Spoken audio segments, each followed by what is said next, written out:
that long ago that prime ministers like to avoid having meetings with the premiers of the provinces and territories and would avoid them. It was, maybe once or twice every year or two. It was an unusual event. All that changed during the pandemic when Justin Trudeau had almost sometimes weekly meetings virtually online with the premiers as just to kind of update them on what was happening and kind of coordinate the federal and provincial responses to what was a healthcare crisis at the time. And then that has sort of carried on with this trade dispute with the United States. And Carney met virtually with the premiers only in mid-November. So it's a pretty regular event that he's having. So they're going to want to know, as I said, they want to know what is the state of negotiations.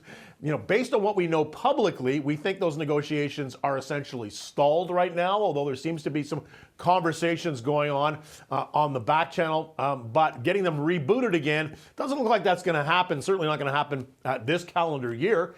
May happen in the next year, but really the focus is kind of shifting towards the renewal of the CUSMA agreement. But the Prime Minister also expected to talk about some of the major project initiatives. This is the first time he's met with the premiers since Ottawa and Alberta signed that memo of understanding, that agreement with Premier Danielle Smith to at least sort of lay out the terms, the groundwork, the conditions for possibly approving another oil pipeline from Alberta to BC's West Coast. We've talked about this on the show many times, all the complexities that faces. But so the premiers are going to want to know what's happening with their own projects in their provinces. They want to know which ones might be on the next list of projects to come out. Keep in mind that Carney has said that there's going to be another tranche, as he calls them, a batch of new projects that are going to be referred to the Major Projects Office sometime before the Stanley Cup. So that's a lot of time. It could be any time before, I guess, June, really, before we get that next list.